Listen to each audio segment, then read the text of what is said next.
बूढ़ी औरत ने सारी पीली फलियां ढलान पर बिखेर दी। ठीक उसी समय जापानी सैनिक तलवार लेकर ढलान पर चढ़ रहे थे। जैसे ही वे पीली फलियों के संपर्क में आए, वे तुरंत फिसलने लगे और हाथ पैर मारने लगे।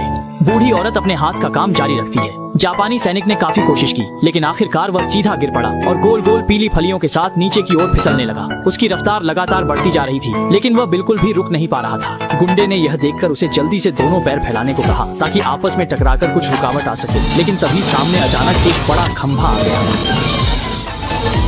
ये घातक चोट लगभग जापानी सैनिक की नस्ल ही खत्म कर देती। बूढ़ी औरत ने यह दृश्य देखकर इतनी खुश हुई कि उसकी हंसी छूट गई, लेकिन अभी जापानी सैनिक संभल भी नहीं पाया था कि पीछे खड़ा गुंडा भी फिसल गया और उसका शरीर भी काबू से बाहर होकर ढलान पर लुढ़कने लगा। जापानी सैनिक को इन सब का बिल्कुल अंदाजा नहीं था। वह तो अब भी धमकी दे रहा था कि पूरे गाँव को उसकी सजा मिलेगी, लेकिन अगले ही पल वह खुद सीधा गिर पड़ा।